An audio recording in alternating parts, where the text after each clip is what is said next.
So hello everyone, this is Vikas and welcome to you all in your छोटा सा YouTube channel topics और doctor. तो आज की इस वीडियो में कवर करने वाले हैं balance force and unbalance force, जिसको हिंदी में असंतुलित बल और संतुलित बल बोलते हैं। तो बिना टाइम वेस्ट किए चलिए करते हैं वीडियो को फटाफट स्टार्ट। उससे पहले यदि आप फर्स्ट और सेकंड पार्ट में पूरा वीडियो देखना चाहते हैं तो इसका डिस्क्रिप्शन बॉक्स में लिंक मिल जाएगा, जिसमें फर्स्ट वीडियो में फोर्स को लगभग 45 मिनट की वीडियो में कवर किया गया है, बिल्कुल बेसिक से लेकर टॉप तक। एंड सेकेंड पार्ट जिसका है लॉज ऑफ मोशन यानी गति के नियम, उसको भी अप्रॉक्स 30 मिनट में कवर किया गया है। तो यदि आप पूरा वीडियो देखना चाहते हैं तो इसके बाद जाकर के विजिट कर सकते हैं, डिस्क्रिप्शन बॉक्स में लिंक है। तो चलिए करते हैं वीडियो को स्टार्ट। तो देखते हैं बैलेंस एंड अनबैलेंस फोर्स। उससे पहले थोड़ा सा बात करते हैं। तो बोले बैलेंस शब्द तो आपके दिमाग में क्या आता है? कोई भी चीज़ जो लगभग समान हो। चलिए एक एग्जाम्पल देखते हैं।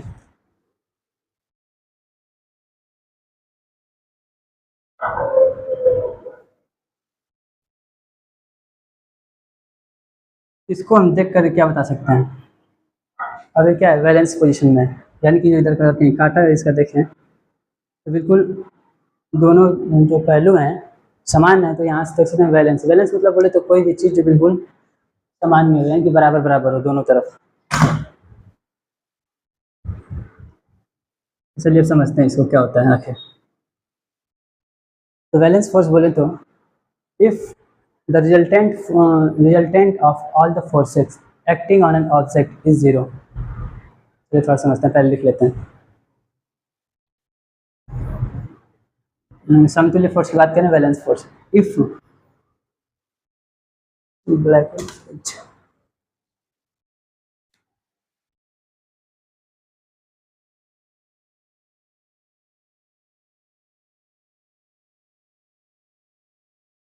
if the resultant of all the forces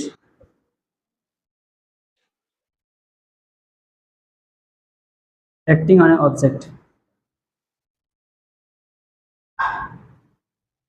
acting on an object is zero is known as valence force।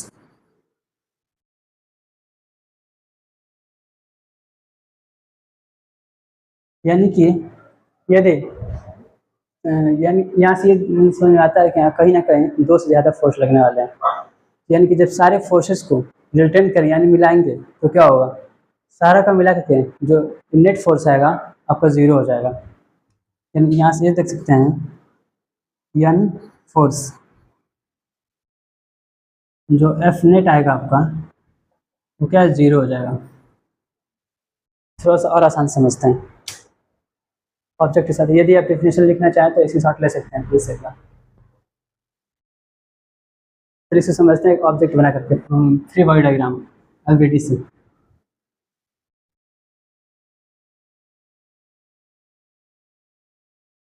ये रहा हमारे इसके लिए एफवीडी, फ्री बॉडी डायग्राम। यानी कि वो एक बल्क बॉडी है, ठीक।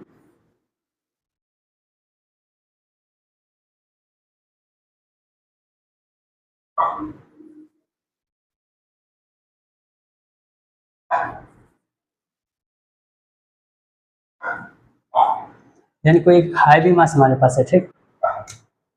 एफवीडी बनाते हैं तो हम ये जानते हैं कि कोई भी ये कहीं भी होगा सरफेस पे ही होगा। ये हमारा सरफेस हो गया।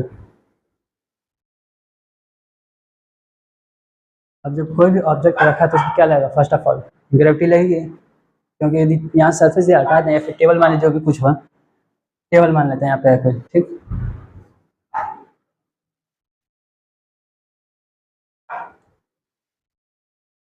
ये रहा हमारे कहीं टेबल मान लीजिए खड़ा है, ठीक। तो क्या होगा? M G that is gravitational force. जाहिर सी बात लगेगा तो नीचे क्या हो गया हमारा? एम जी लग रहा है, ठीक। बोले तो ग्रेविटेशनल फोर्स।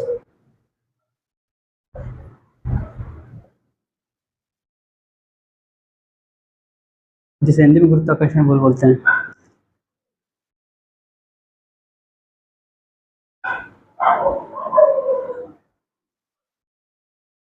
अब जब नीचे ग्रेविटी लग रहा है, वीडियो में हायर क्लासेस में पढ़ते हैं, यदि आप बेसिक है तो आपको समझा दे रहे हैं। नीचे इसके न्यूटन के थर्ड लॉ से, थर्ड लॉ डिफाइन है कि आगे करेंगे तो उससे क्या होता है? एक्शन और रिएक्शन फोर्स, यानी कि इधर कोई एक्शन लग रहा है, बॉडी को रोका है, ठीक, तो ऊपर से कुछ लगाएगा जिसे नॉर्मल बोलते हैं या फिर रिएक्शन फोर्स बोलते हैं। ऊपर क्या लगेगा आपका, normal, that is reaction force.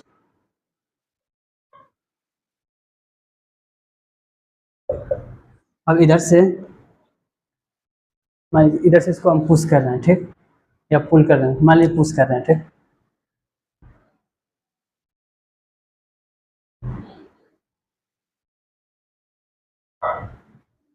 ये हमारा फोर्स लग रहा है पुश करने पे, या फिर कोई मान लीजिए कोई एक एक्स पर्सन है, ठीक, इधर से क्या लगा रहा है, फोर्स लगा रहा है, इधर इसका मोशन होना चाहिए। इधर से दूसरा चीज़ ये भी देखते हैं कि जो हमारा फ्रिक्शन फोर्स काम करता है, जो आगे बात किए थे, जिसकी वजह से कोई भी ऑब्जेक्ट स्टेशनरी यानी कि रुका हुआ होता है, तो फ्रिक्शन क्या होता है, ये अपोजिट फोर्स होता है। तो यस हमारे यहाँ फ्रिक्शन फोर्स भी लग रहा है, जो ग्राउंड आपको लगाया गया, फिर जिस सतह पे यानी रखा गया है, तो जैसे फ्रिक्शन फोर्स लग रहा है, फोर्स ऑफ फ्रिक्शन, बोले तो घर्षण बल।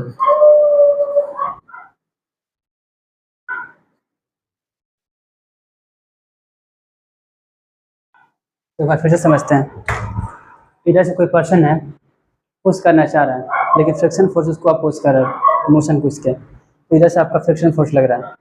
नीचे क्या है, एम लग रहा है, जो कि जायज़ बात लगना चाहिए, ग्रेविटी है। नीचे एम लग रहा है, तो इसको रोकने के लिए एम के जस्ट परपेंडिकुलर 90 डिग्री पे आपका नॉर्मल काम करता है। तो यहाँ से यदि बात कर रहे हैं इसको रिजोल्यूशन की, तो आपका एम इधर हो गया,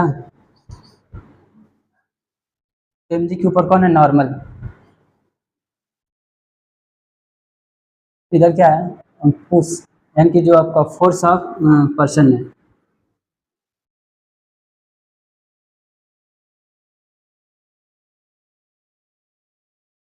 इसके विपरीत कौन सा फोर्स है, आपका फोर्स लग रहा है, ठीक, इसके अपोजिट में कौन सा फोर्स है, फ्रिक्शन फोर्स है, फोर्स ऑफ फ्रिक्शन। तो यहाँ से ये देख सकते हैं, मैथमेटिक्स में भी हम देखते हैं, जब कोई भी इक्वल अपोजिट फोर्सेज जो भी एक साथ होते हैं, या फिर कोई भी वैल्यू है जो है इक्वल इन अपोजिट है, तो क्या होती है, हैंस कैंसिल आउट हो जाती है। यहाँ से ये देख सकते हैं कि एम और एन, यानी कि एन जो आपका नॉर्मल था और एम आपका जो ग्रेविटी का लग रहा था, यहाँ से हो गया आपका जीरो, कैंसिल आउट। वही सेम काम फोर्स ऑफ फ्रिक्शन बात करेंगे, क्योंकि इधर से ये लग रहा है, इसके अपोजिट डायरेक्शन में ये लगाना चाह रहा है, तो यहाँ से हैंस ये भी कैंसिल आउट इज जीरो। तो बात क्या कर सकते हैं यहाँ से, जो आपका नेट फोर्स होगा, एफ नेट, नेट बोल तो पूरा मिला करके, वो आपका हो जाएगा जीरो।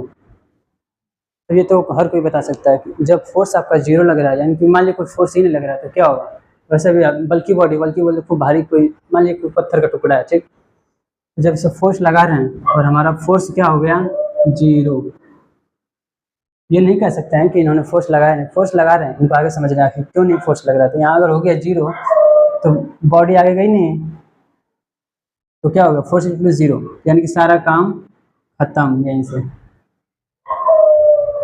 अब देखते हैं इसको आखिर जीरो हुआ कैसे। सेम वही चीज़ है, जब इधर से लगा एक पुश वाला, इधर से फ्रिक्शन लग गया, तो हैंस कैंसिल आउट हो गया, तो यहाँ से फोर्स आपका जीरो हो गया।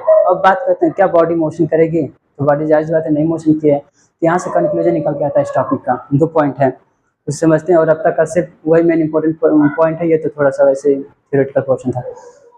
तो देखते हैं दो पॉइंट होते क्या हैं। अगर ये बनाना है वीडियो, तो फिर इसकी शॉर्ट आप ले सकते हैं प्लीज़, आई होप आप ले लिया होगा।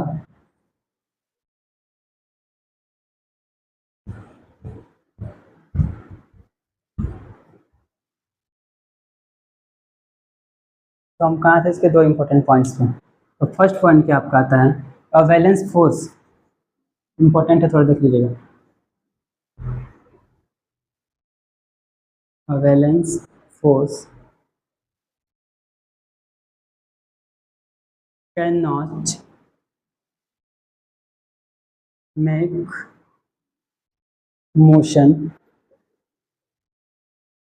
in an stop ऑब्जेक्ट, या फिर स्टेशनरी बोल सकते हैं।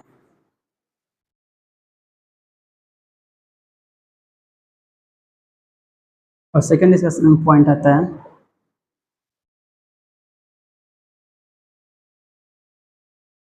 सेकंड क्या कह रहा है कि इससे इसका उल्टा हो जाएगा,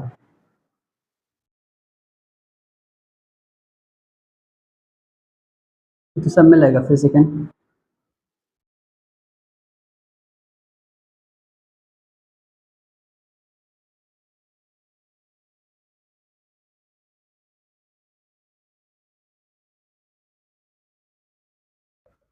this is because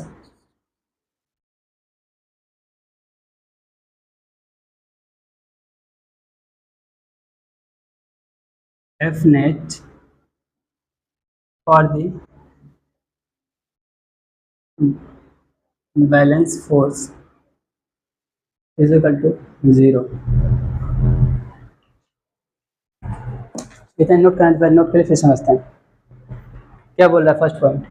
a balance force, ये जो फर्स्ट वाला है, can't make motion in an stationary object, यानी कोई वस्तु जो रुकी हुई है उसमें बैलेंस फोर्स लगा के आप उसमें मोशन नहीं ला सकते हैं, यानी कि उसको आप गतिशील नहीं बना सकते हैं, क्योंकि आप एफ नेट जो था संपूर्ण फोर्स जो लगा था आपका जीरो हो गया। और सेकेंड पॉइंट ये क्या है इसका उल्टा, जब यदि किसी चीज़ को मोशन लगा कर फोर्स लगा के उसको आगे बढ़ा नहीं सकते हैं तो सेम उसी फोर्स को जो एफ नेट जीरो था उसे कैसे हम किसी मूविंग ऑब्जेक्ट को रोक सकते हैं, यानी कि एफ नेट वहाँ भी आपका जीरो हो गया।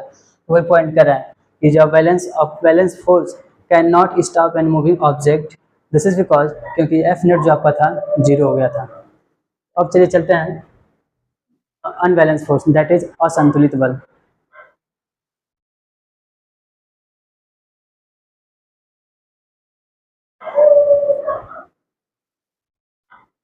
हाँ, इसमें एक पॉइंट और था कि जो बैलेंस फोर्स होता है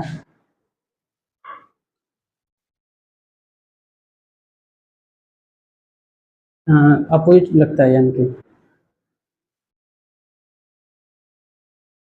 अपोजिट एंड इक्वल, यानी जो बैलेंस फोर्स है आपका इक्वल या अपोजिट फोर्स होता है।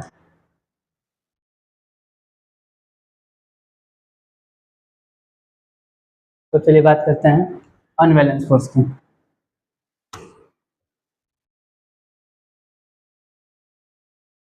असंतुलित बल, अब बोलोगे जब बैलेंस बता ही दिए तो अनबैलेंस क्या चीज़ है, तो चलिए इसको भी देख लेते हैं एक बार।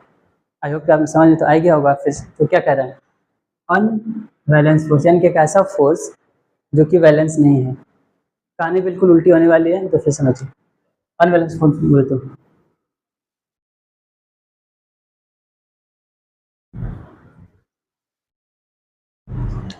असंतुलित बल।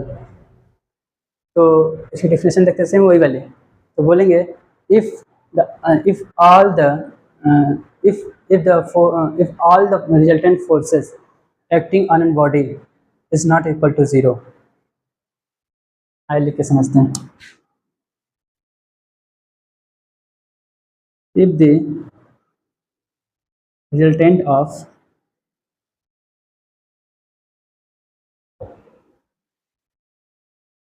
all the forces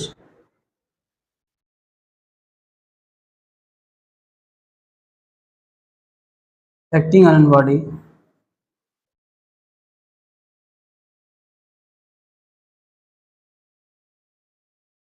body object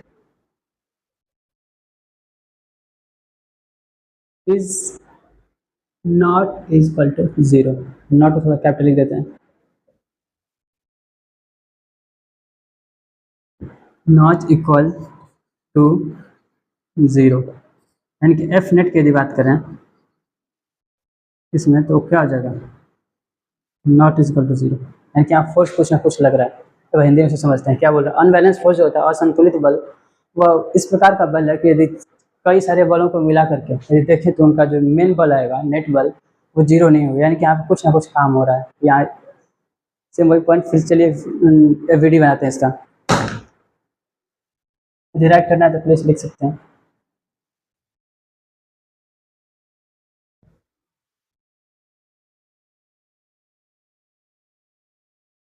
AVD free body diagram किसके लिए, अनबैलेंस फोर्स। तो यहाँ हम लेते हैं, मान लीजिए अभी तो था हमारे हैवी बॉडी था और फोर्स लाया जीरो हो गया। अब लेते हैं एक लाइटर बॉडी। लाइटर बॉडी बोले तो चलिए मान लीजिए टॉय कार, टॉय कार छोड़िए, फोन मैजिन लेते हैं हल्का सा।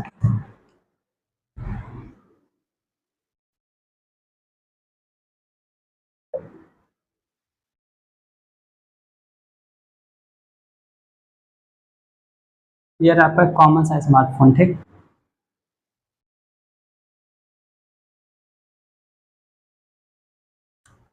अब इसका एफबीटी समझते हैं। तो वही पुराना चीज़ हो गया, ठीक। नीचे आपको क्या लगेगा, एम जी। क्यों लगेगा, ग्रेविटी है ये लगेगा। ऊपर क्या लगेगा इसका, नॉर्मल, दैट इज बैलेंस।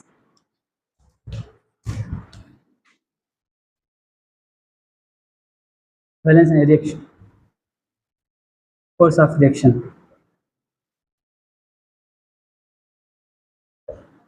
नीचे क्या था, M G, that is force of gravity.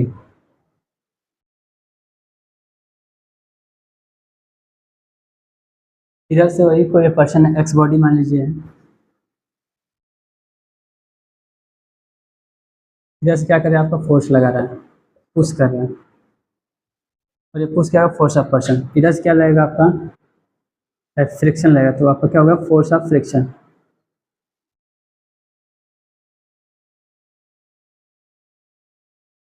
ये इधर से आपका घर्षण बल लगे, इधर से आपका पर्सन का बल है, ऊपर आपका नॉर्मल लगे जो आपका रिएक्शन फोर्स है, और नीचे आपका gravitation force, force of gravity, गुरुत्वाकर्षण बल, जो पीछे बात किए थे एक बार। अब देखते हैं एक्टिविटी के साथ। तो हमारा कोई ऑब्जेक्ट है, ठीक। इधर से हम कोई पुश कर रहे हैं ना, मोशन हो गया। आखिर मोशन यहाँ पर हुआ क्यों, बात करते हैं, यही आपका मेन पॉइंट है। और वहाँ बात किए थे स्टोन में, जो बल्क बॉडी था बैलेंस फोर्स वाले में, तो वहाँ मास बिल्कुल ज़्यादा हाई था, ठीक। तो वहाँ पे मास क्या था कि जब इसका, अब इसमें क्या है, मास इसका कम है, वही 200 ग्राम्स, 225 ग्राम, ऐसे ही कुछ होगा इसका मास। तो यहाँ पे क्या होगा, जो हमारा फोर्स लग रहा है वो कहीं ज़्यादा है इसके। जब इसका मास बिल्कुल कम है तो फोर्स भी इसका कम होगा, फ्रिक्शन फोर्स। इधर से फ्रिक्शन फोर्स कम लगा, और जैसे हमारा बल जो है ज़्यादा हो गया, तो वैसे भी कैंसिल आउट हो गया, equal in opposite. M G और नॉर्मल क्या हो गया, कैंसिल हो गया। तो हमारा बच गया केवल एफ और फोर्स ऑफ फ्रिक्शन और फोर्स ऑफ पर्सन का फोर्स। तो यहाँ पे ये देख सकते हैं, जब बॉडी हल्की है तो फोर्स ऑफ फ्रिक्शन कम लगेगा, तो हमारा फोर्स क्या हो गया यहाँ पे, इस पर्सन का ज़्यादा हो गया, तो इसलिए बॉडी मूव कर रही है। तो यहाँ पे ये दिखा सकते हैं कि जो फोर्स था इस पर्सन का, वो यानी कहीं ना कहीं ज़्यादा था, इसलिए बॉडी आपका मूव कर गई। तो यहाँ से ये भी देख सकते हैं, जो अनबैलेंस फोर्स होता है ये भी आपका इक्वल इन अपोजिट होता है, जो कि ज़रूरी नहीं है, ये कभी कभी सेम भी होता है। जैसे मान लीजिए एक एग्जाम्पल देते हैं, मोबाइल को हटाइए, यहाँ आते हैं अपनी कार, बोलता है इधर से, मान लीजिए हमारी कार है, ठीक। बस मान लीजिए स्कूल बस हमारी, XYZ पब्लिक स्कूल। तो बस मान लीजिए कि हमारी हो गई है खराब, इधर स्टेयरिंग है, बोलोगे कहाँ से, तो बस मान लीजिए हो गई हमारी खराब। अब कोई एक बच्चा उतर के आया, हाई स्टैंडर्ड का बच्चा था, क्लास 12 था, सबकी नज़र वहीं थी, बोल रहा कि चलिए पुश करिए आप बस को। बस में बैठे हुए हैं बहुत सारे लोग, तो मान लीजिए सबको उतार भी देते हैं, फिर मास इसका कंपेयर करें फ़ोन से, आई थिंक 1000 में आपका इसका 1000 गुना इनकी ज़्यादा हो जाएगी। इसका मास मान लेते हैं बहुत ज़्यादा, कुछ इसका मास है, ठीक है, पर्सन कुछ है, कुछ उतर गए, ठीक। और यहाँ से एक पर्सन यानी कि जब पुश कर रहा था, बस को कुछ भी नहीं, 1% भी इसको कुछ फर्क नहीं पड़ने वाला है, क्योंकि यहाँ मास इसका ज़्यादा है। तो फिर क्या हुआ कि सारे बच्चों को बुलाया गया, बोले जो भी अप टू 5th वाले बच्चे हो सारे लोग आ जाओ, बाकी लोग एक साइड खड़े हो जाओ। तो यहाँ आ गए, मान लीजिए कि N%, N बोले तो काउंट नहीं कर सकते, 10-15 बच्चे जो भी कुछ होंगे आ गए यहाँ पे।